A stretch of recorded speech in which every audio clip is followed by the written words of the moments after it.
The first subject is health. Can I have somebody in that? Andy Parsons. That's one hell of a gingerbread man, isn't it? According to my doctor, she was saying that I've got an underactive thyroid. She said one of the symptoms of this was lifeless hair. I said I may have had this for a while. Doctor said I was borderline overweight. I said, surely that also means I'm borderline ideal.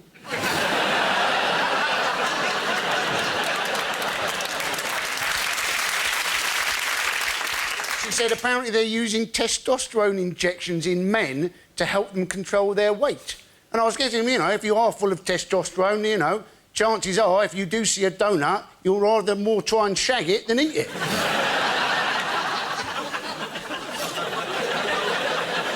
And apparently bald people, what they're saying in new research is that bald people aren't in fact bald, their hair is just sleeping.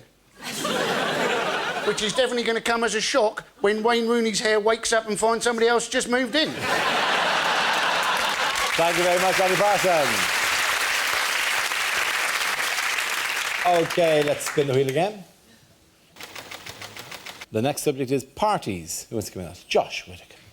Looks like an exciting party, doesn't it? I got invited recently to a thing called a traffic light party. I don't know if you've been invited to one of these. What it is, if you haven't been, it's a party for single people, and it is the bleakest thing humanity has ever done. It's a party where you go wearing the colour of a traffic light, depending on your availability to sleep with a stranger. So you wear red if you're not available, orange if it's a maybe, and green if you have absolutely no self-respect at all. I didn't go because I'm a driver, I know how traffic lights work, I know how that party's going to end. It's going to end with one girl stood in green, and then a queue of men with me at the back, slowly pushing forward, going, please be still green when I get there. Please be still green when I get there.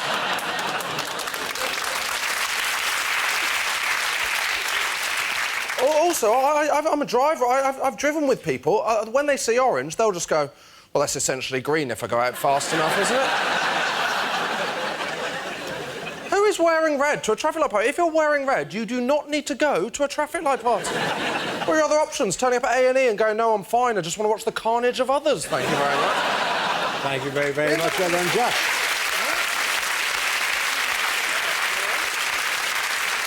So that leaves us with Milton. Let's see what you've been left with. Let's spin the wheel. Topic is history.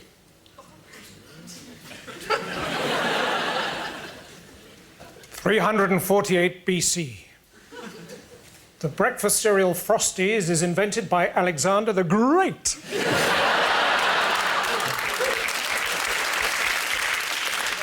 (303 AD). St. George slays the dragon with his new invention, the sword.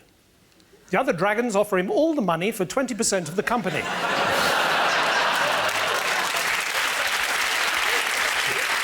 (1896). H.G. Wells publishes the book The Time Machine. 1897, H.G. Wells writes the book The Time Machine.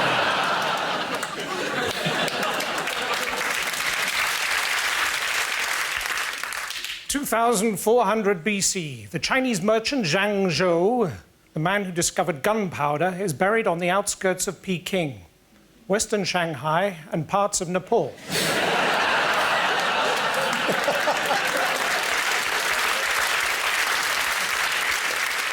1571. You have no new messages.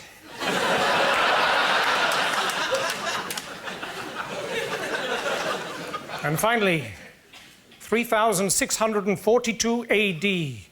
H.G. Wells is born. Thank you very much. Well done. Points there for Milton Jones. The first subject is showbiz. Who wants to come in that? Miles Jupp. Well, what can I tell you about show business? Almost nothing. No, in fact it's very nice to see an audience. To be perfectly honest, that's not always been the case. I remember doing a gig about 12 years ago in Edinburgh. I was doing a gig one night, and there was one person in the audience. The entire audience was made up of one person, right? And in those days, I was in a double act. Right. Now, if you're in an opera or something and you and the orchestra outnumber the audience, there is possibly some dignity involved. If you're in a double act and you outnumber the audience, that is pretty much the bleakest thing that can happen, right? But we went for it because we were young and keen. Jupp and George, we were called. He's a policeman now, no longer allowed to be amusing. We were going for it. It was actually going all right, but after about 5 minutes, the audience... he put his hand up, and we said, you know, what is it, Joe? He said, I'm really sorry to do this to you, but I have to go to the lavatory. We had to wait for him to come back.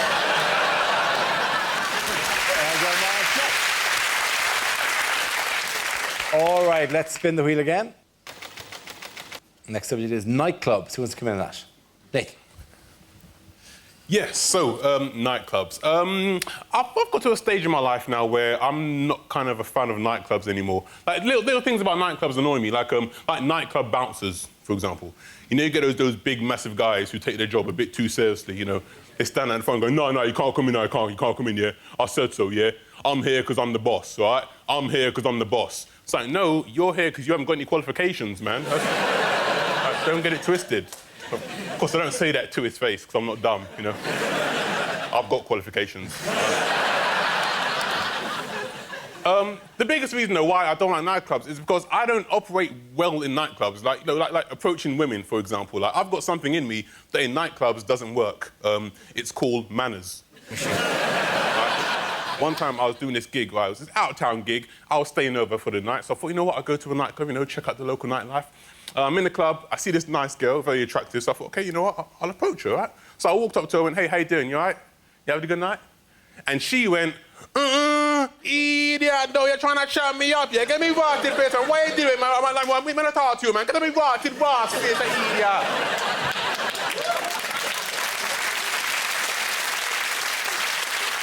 I was like, what the hell? Listen. Look, calm down. Look, firstly, all I did was say hello, trying to make polite conversation. And secondly, you're a white girl in a nightclub in Cornwall. Thank you very much, Nathan. So that leaves us with Gary. Let's see what you've been left with. Let's spin the wheel. And relationships. Sorry. That does actually look like me and my girlfriend. Apparently, in Norfolk, the marriage guidance service is called Related. My girlfriend says I'm not very romantic. The other day, we were kissing on the sofa. She said, how about we take this into the bedroom? I said, OK, you get the other end. When she suggested we try playing doctors and nurses, I was really hoping for something sexier than being left in a corridor for 2 days.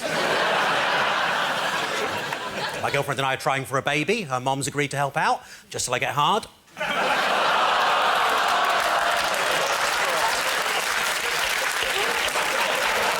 She's going to see that on telly as well. That's terrible.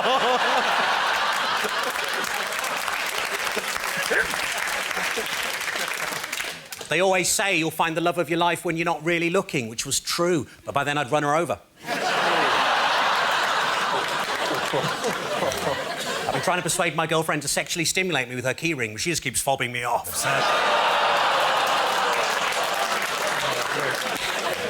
When I heard you could now be a sperm donor by post, I came in a jiffy.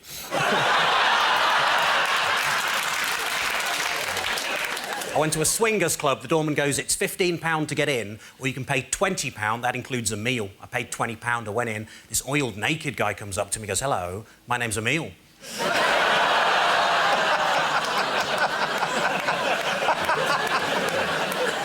I once had a one-night stand and I didn't get an erection. That isn't cool. Luckily, the woman I was with was really understanding, and she just said, don't worry, that used to happen to me. Thank you. Well done. And that point's going to go to the lady. Come on back. The first subject is parenting. Who wants to come in on that? Avivada. I'm a parent, and no one ever actually prepares you properly for being a parent. They give you some books about what's going to happen to your body, how the baby's going to grow. When I find out nowadays if any of my friends are actually going to have a child, the only book I give them is We Need to Talk About Kevin. Because I'm not going to lie to you, it hasn't really worked out for me. I can kind of tell how old people's kids are by the enthusiasm in their answer if you ask if they've got kids. Because if they go, yeah, I've got kids, you can tell the kids are still quite young. They haven't had time for the hate to really kick in. No. So having a daughter and having a son, I've actually worked out why you men are so messed up. And what it is, right, is because my son, he talks quite a lot. He rabbits on a lot. And the other day he was going, Mum, Mum, and I just went, shut up, or else I'll knock you out. And he turned round to me and he went, Mum, I'd like to see you try. So I tried. I had to see if the joke would work. And I realised, because my son, he's the same height as me now, he plays county-level rugby, he's actually stronger than me. And I realised, gosh, I actually can't physically hurt this boy. So I sat there and I thought about it, and it was at that point I realised, oh, my gosh, I'm going to have to mess him up psychologically. And that is what we do. Thank you very much, Dara.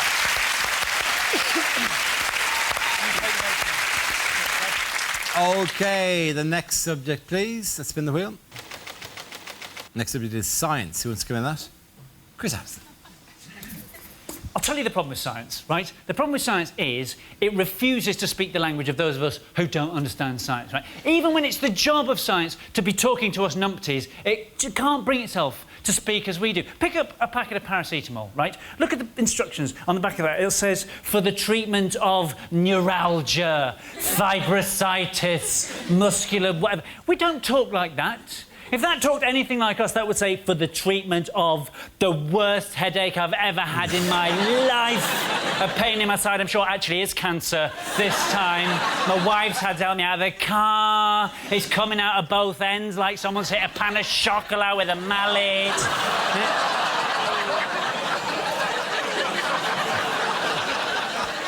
That is how we talk, right? But it doesn't... We can't tell what's actually science and what is some hokey nonsense dressed up as science to, you know, entice us in. That's why cosmetics companies, whenever they bring out a new thickness of goop, right, they give it a kind of sciencey name so we'll be all dazzled. Nivea D-N-Age. O-F off. Right? Avon's new cream is called a Nugenics. What? A Nugenics, right? That's been through marketing, that's been through focus groups, design. Did nobody at any point go, a Nugenics? You don't think that sounds a bit Third Reich-y, maybe? What next? New pro-genocide, now with anti-Semitox. Sandra, can I borrow your ethnic cleanser? Well done, Chris Patterson. And that leaves us with Milton. Let's see what you've been left with. Let's spin the wheel. And the topic is the USA. So I've just come back from America, apparently. While I was there, I saw one of those very, very, very, very, very large Americans. He said he fitted kitchens. I said, I bet you don't.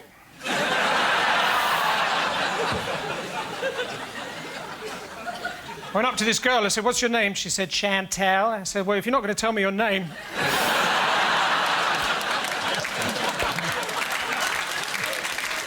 I said, what do you do for a living? She said, don't go there, don't go there, don't go there. I said, I hope you're not a travel agent. When I was in America, I bought tickets for the Bears versus the Cowboys. Bit of a disappointment.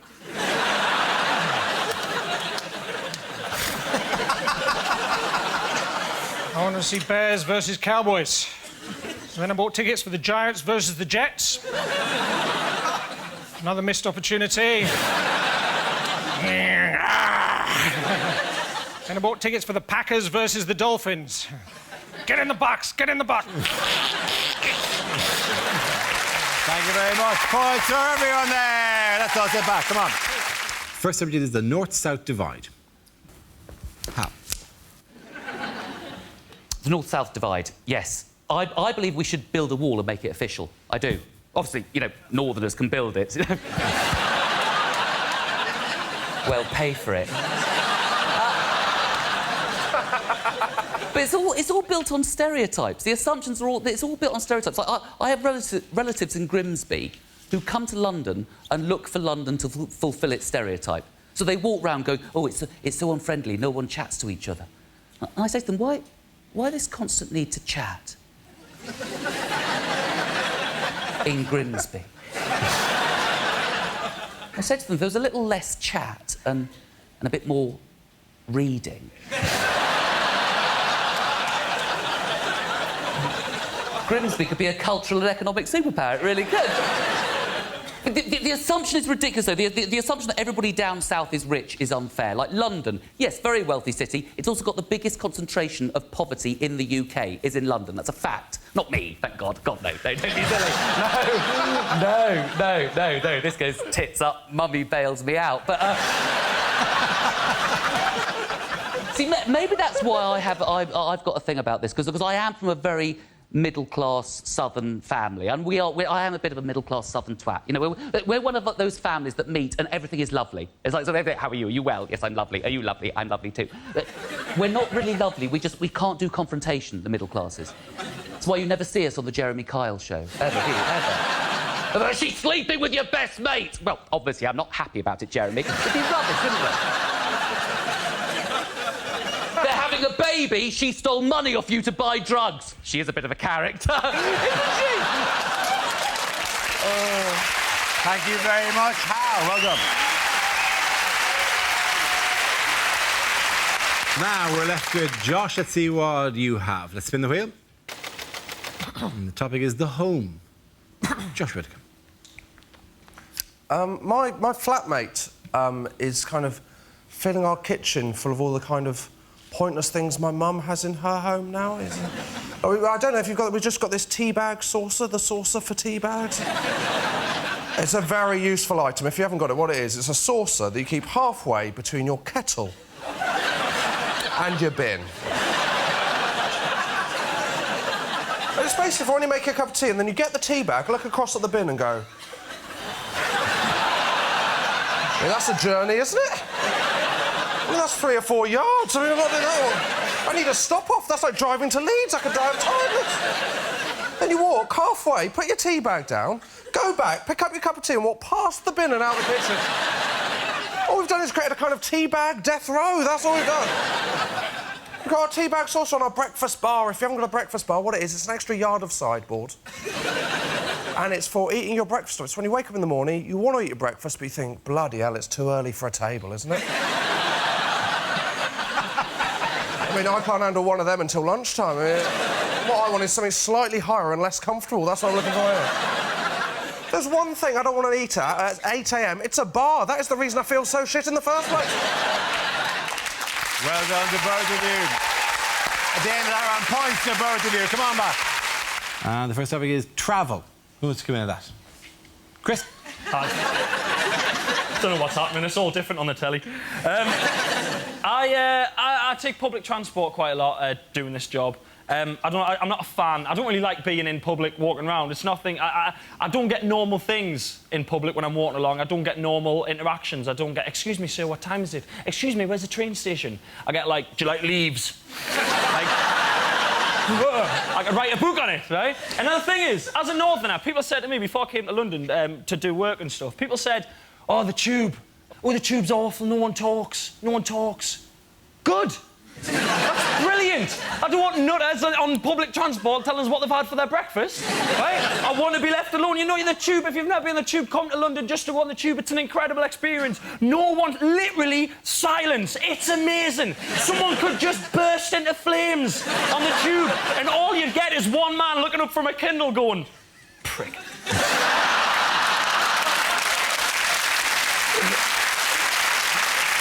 Go on, you'd get.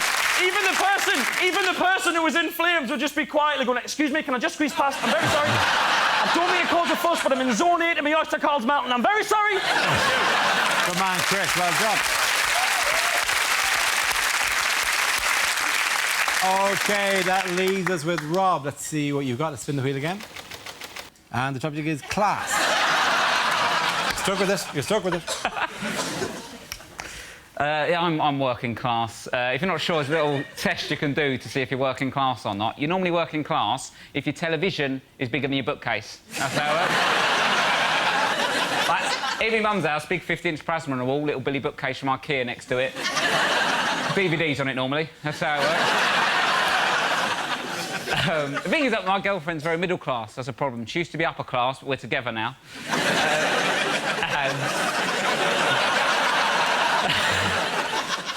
Her sister has got a boyfriend, right, called Rupert. Rupert. As in the name. I'm not having a go. It's a decent name. I just never thought I'd meet one. I was in the pub with him. Rupes, do you want another Malbec? What's happened to me?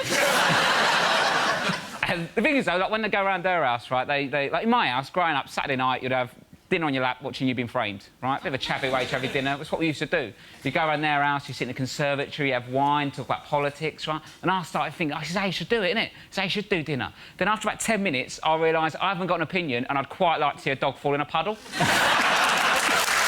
Well done. Well done to both of you. Points for both of you. Come on back. Well done. Lovely stuff. Come on. The next bit is food. Who wants to come in? Rob. I like food. I eat it most days. And the thing is that I've moved out with mum's now, so like, I go home and see my mum and dad, and I'm excited to see them, but I'm more excited to see the contents of the fridge. But she's on a diet, my mum, right? She got all the brothers round, me brothers round for a Sunday lunch. You know what she did, the whole family, for Sunday lunch? Couscous. For lunch, right? I rung Childline, they didn't want to know. Right? I don't trust couscous, to be honest with you. Anything you put in your mouth that feels already chewed should not be in there. It's fat sand, I don't want any part of it. Right? She served it with toasted pita bread. Have you ever toasted pita? Anyway, why is it so hot? You've had a bit of folded bread, what's its problem? A bit of toast pops out warm and toasty, the pita's on fire.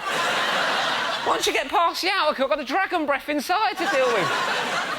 There's only two things in the world hotter than toasted pita bread. One's the sun, yeah? And the other's a cheese and tomato toasted sandwich.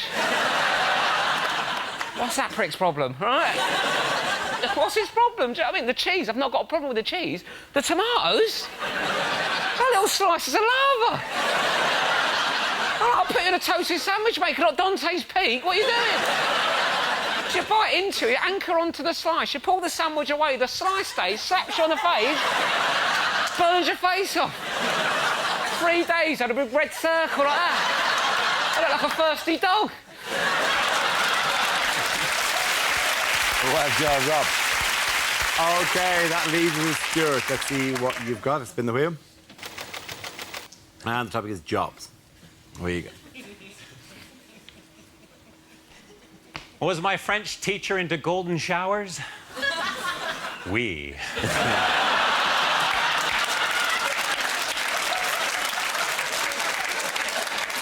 I'm a Canadian comedian, but if people think I'm Russian, Soviet.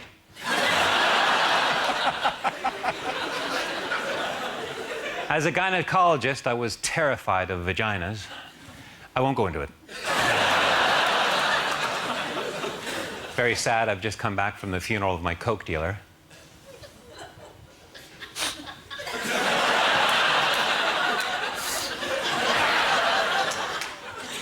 I was fired as a Boy Scout leader. I wasn't prepared for that.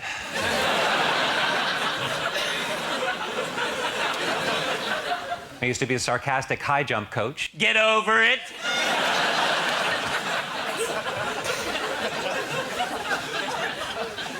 I used to be a professional table tennis player in Southeast Asia, and recently I went back for a big party. Oh, it was a real Hong Kong ping-pong ding-dong. Then someone fired up the old karaoke machine. Oh, it was a real Hong Kong ping-pong ding-dong sing-song. Then someone rang the doorbell.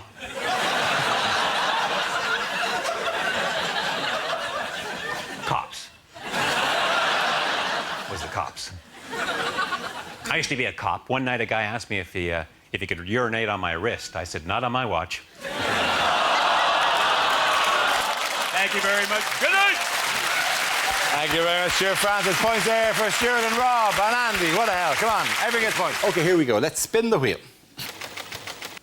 first subject is building. Who wants to come in on that? Hal Crutton. Building freaks me out a bit. Well, builders intimidate me, because I've had builders come to work at my house and they work for like 2 days, then go away for a week. And you end up making that phone call to them, and it makes me feel like a little kid whose parents have split up and the dad's being really crap. It's the same conversation. You just go, you said you'd come on Saturday. You said you'd be here on Saturday. I'm really sorry, mate. I've been really busy. I can make it Tuesday. Do you promise you'll come on Tuesday? Can we go to the park? I love you. They intimidate me. I've had a builder come and give me a quote on a problem in my house and make it worse right in front of my face. Literally feeling my wall, going, yeah, feel that damp, mate. That's chronic. That's soaking wet, yeah? All round there, that's soaking wet, yeah? I put a little knife in, yeah? Watch it crumble. Look at the plaster fall away from your wall. Look at the size of that hole in your wall. That hole wasn't there when you arrived. It's massive, isn't it, mate? It's massive. No other job does that. No other job diagnoses a problem by making it worse, do they? Nobody. You know, doctors don't go, I think you've got brittle bones, mate, I do, and then stamp on your leg, do they? See that, mate? Your leg was like a twig, yeah? I think you got a dodgy heart as well. Boom! See, you having a heart attack, you see? I actually tried to help this builder finish our kitchen, and he just stopped and went, mate, and I kind of jumped because I'd been momentarily transfixed by the beauty of the bubble in the spirit level. He just stopped. He said, seriously, mate, leave it. You don't know what you're doing. I'll finish it off. And that night I had a dream that I was making love to my wife. And he walked in and said, seriously, mate, leave it. You don't know what you're doing. I'll finish it off. Thank you very much, Hal Crutton. OK, it's Gary now, so let's see what topic you've got, Gary. Let's spin the wheel. Topic is childhood. As a child, I was made to walk the plank. We couldn't afford a dog. My 6-year-old refuses to eat anything other than alphabeti spaghetti. Luckily, he's dyslexic, so I just buy him normal spaghetti. Seems to work. Dad, these are all L's. Yeah, it's Welsh. I bought him some medicine for his ADHD. On the side of the bottle, it said concentrate. I thought if he could do that... I bought a really nice 12-year-old Scotch. Obviously, his parents weren't pleased. I hate people who complain about breastfeeding in public. Like, I don't want to see it, or that's disgusting, or you can't do that, you're not a woman.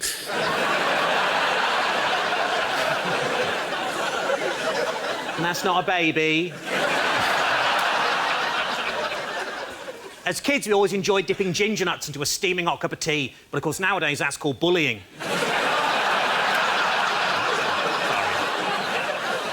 I shouldn't do that, by the way. Ginger jokes are the last vestiges of racism in comedy, and they started a ginger pride movement to stamp that shit out. They had a march in Hyde Park. Well, they were going to when the sun came out.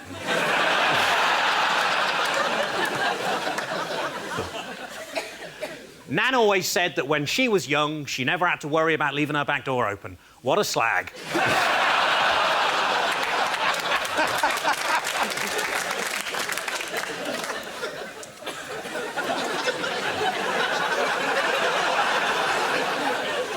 I'm totally going to get in trouble with the family again. This is really not worth it. You got to look after your health as you get older. The other day I did a poo and noticed there was a little blood in it. I said, oi, bruv, get out my toilet, innit? Thank you. Well done, Gary Delaney. Well done, both of you. Points for both of you. Come on back. The first subject is football. Who wants to come in that? Hal Crutton. Excellent. Football fans really annoy me, really badly. It's the lack of perspective that gets to me. I heard a Manchester United fan on the radio being interviewed about the retirement of Alex Ferguson at the end of last season, and he honestly said, when I heard that Fergie was going, it was like a death in the family for me. And the presenter went, yeah, mate, I understand. Not, you emotionally retarded twat.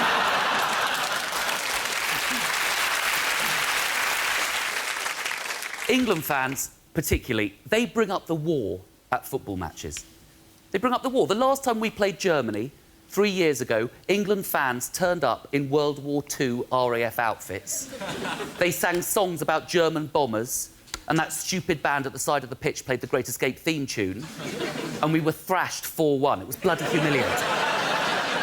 That's not what people fought a war for, is it? There weren't generals on D-Day making speeches to the troops going, "Gentlemen, today we fight for freedom. We fight for an end to tyranny. We fight for our families and our friends. But most of all, we fight so that one day, fat, drunk English men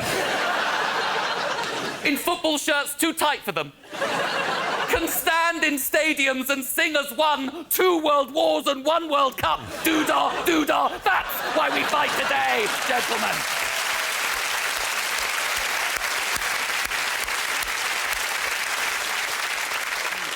I personally believe that actually male football fans behave the way they do because they use football to express emotions they can't express in other parts of life. That's what's going on. When they are shouting and chanting vile stuff at the ref, at the opposition, at other players, well, what they really want to be chanting is stuff about what's going on in here. They want to be chanting stuff like, "I can't express my feelings! I can't express my feelings! I've clinical depression! I need a therapy session! La la la la, la la la! I feel like crying! Feel like crying! Feel like crying all the time! Ooh, oh, I'm bipolar!" That's really... Thank you very much, Howard Crutchman. Very good. That leaves us with Milton. Let's see what you've got, Milton. Let's spin the wheel again. And the topic is school.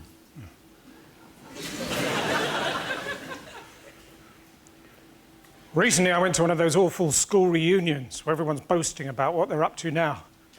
I said I work for the United Nations, because I have been UN employed for a while.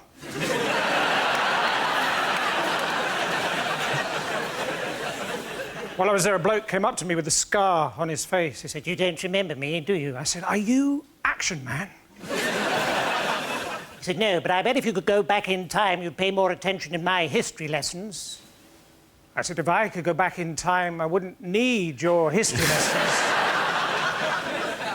And then he stormed off to teach Year 9, which I presume is a tiny part of history.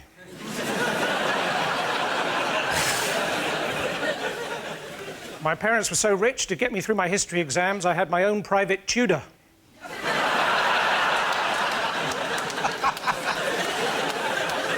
I loved reading at school. There's nothing like getting to the end of a good book and thinking to yourself, "Ah, there's Wally." Those forms to fill in to get to university are difficult, though, aren't they? I ended up spending 3 years at the University of East Angola. My grandfather... he broke into a school the other day. He said, "If it wasn't for me, you'd all be speaking German." "That's right," said the German teacher.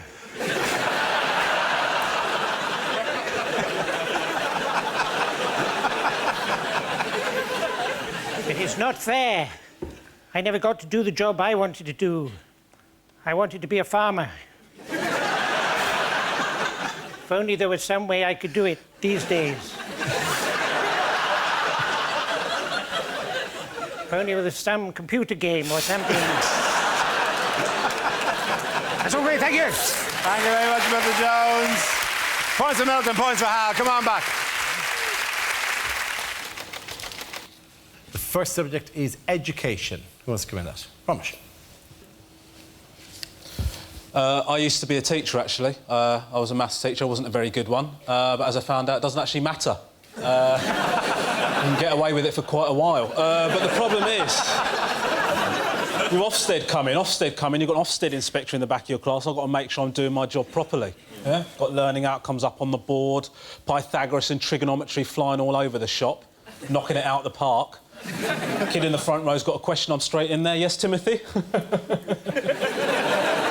"How can I help you?" And then he'd go, "Why are you being weird?" Right. So then I've got to convey to Timothy, without the inspector realising, that I am going to bloody end him. Right? Because of political correctness, all textbooks have got to be multicultural nowadays, which means that every single question in every single maths book has got to have a white kid and a black kid in it. Or a white kid and an Asian kid in it. Now, I don't know about you, but I wouldn't have wanted to hang out with a kid of another colour. If every time I met up with him, he wanted to do bloody maths. I don't... The questions you get in these textbooks are amazing. You get questions like, Philip thinks that the answer is 8. Dilip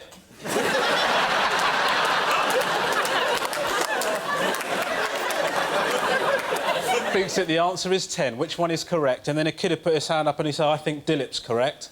And I'd say, why? And he'd say, oh, because Asian kids are bods, aren't they?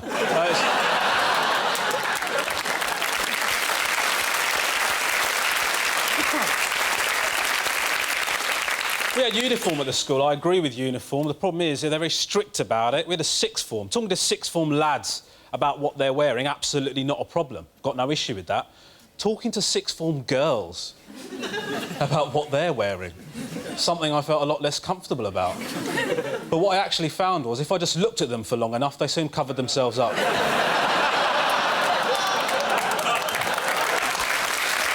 Thank you very much, Robert. OK, that leaves us with Gary. Let's see what you have. Let's spin the wheel. And the subject is relationships. OK. How are you? I used to suffer from premature ejaculation, which made me feel selfish and bad for my girlfriend. Then she suggested I try this special cream that reduces your sensitivity. And it really worked, because now I don't give a shit about her.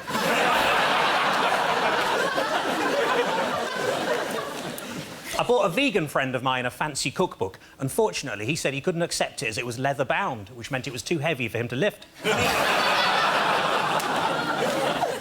When I was a teenager, my mum always said, your bedroom's so messy, you'll never get any self-respecting girl to come back here. But luckily, they weren't the ones I was going after.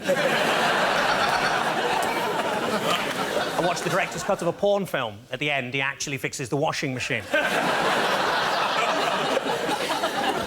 I was in a sex shop. I saw a dildo described as 9 inches long and realistic. I thought, well, which is it?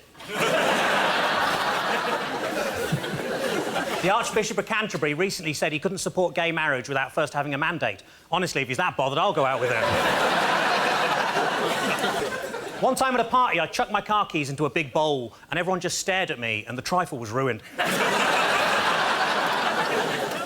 I was watching a really weird porno the other day that was just a fat man crying and wanking at the same time. And then I realised I hadn't turned the telly on. Thank you. Thank you very much, Gary. OK, points for both of you. Come on back. First topic is childhood. Who wants to come in on that? Josh. I grew up in a small village in Devon, which was as fun as it sounds. Very little happened. To give you an idea, the most exciting thing that happened in my village was when I was 7, for a brief period, there was a bull in a field. And I was terrified of this bull. I used to walk past my dad and go, oh, don't worry about that. He's more scared of you than you are of him. And I used to think, no, he isn't, mate.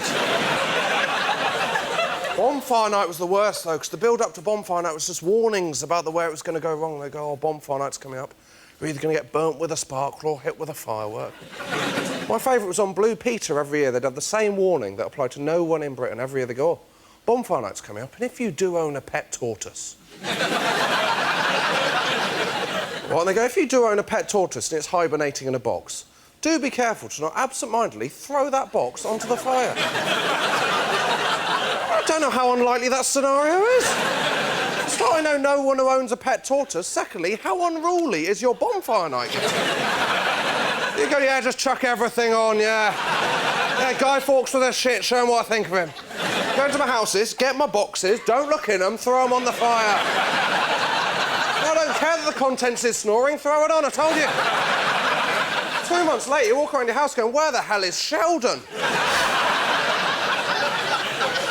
The warnings there were wrong. The warning on sparklers, it'll burn your hands. That happened to no one. The warning on sparklers should be, if you're planning using a sparkler, do be aware you will do the same 3 shapes you did every other year. Zigzags, circles. Go on then, I'll write my own name. That is it every year.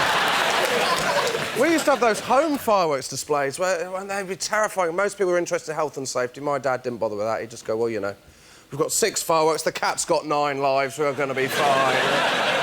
Be firing off fireworks towards the village like we declared war, and then the whole thing would climax with the Catherine wheel nailed to a gate, failing to go off. My dad creeping up on it, us going, Dad, you're not meant to go back to a lit firework. Him going, don't worry about that, it's more scared of me than I am of it, it'll be fine. Thank you very much, Josh Rutherford. OK, so Milton is left. Let's see what topic he has. Let's spin the wheel. And the topic is travel. Where you go? Strange things do happen. Once, I saw a little green man, and I walked towards him, and he just disappeared, and then I got run over.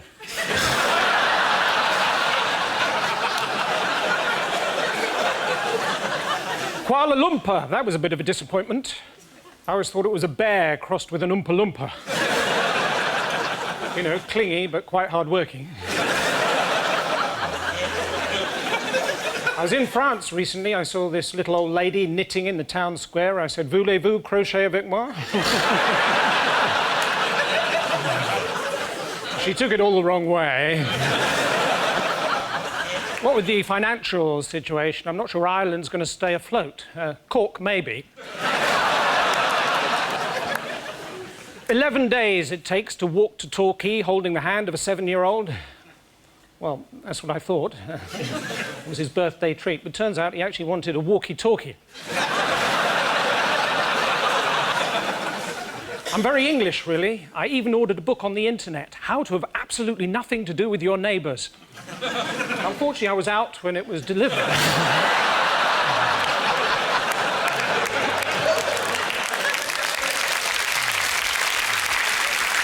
Well done. Thank you very much. Points there. Go to Milton. Come on back.